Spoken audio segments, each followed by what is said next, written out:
On behalf of the AFD Group, Mr Farage. President Hollande, despite your own views, you are doing rather a lot for the Eurosceptic debate in France.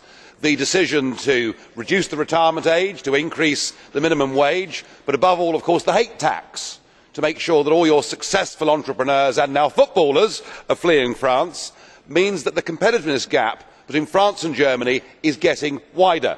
That is now being reflected in a flight of capital from French banks. And people are beginning to notice that actually, ultimately, the euro is not just doomed in the Mediterranean, but it is going to be impossible for France and Germany to stay together inside the same economic and monetary union. So, on the basis that your employment minister says the country is bankrupt, what do? Well, the old trick: launch a foreign military intervention. So your troops go off to Mali, and yes, it is very good to see the smiling faces in Timbuktu for the moment, but you have done this on behalf of the European Union. It is now an EU mission. Just 2 days ago, Tony Blair said the European Union is not about peace, the European Union is about power. The rationale for Europe today is not peace anymore, it's power. I think what he meant is the European Union increasingly will be about war.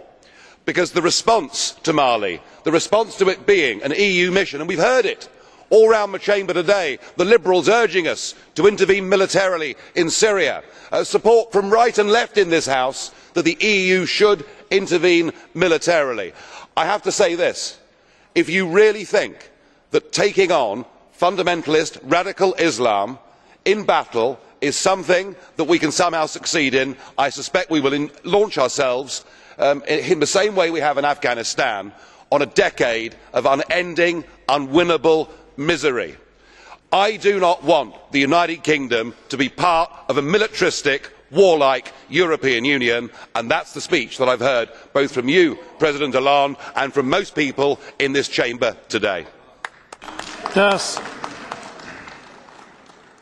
Wort hat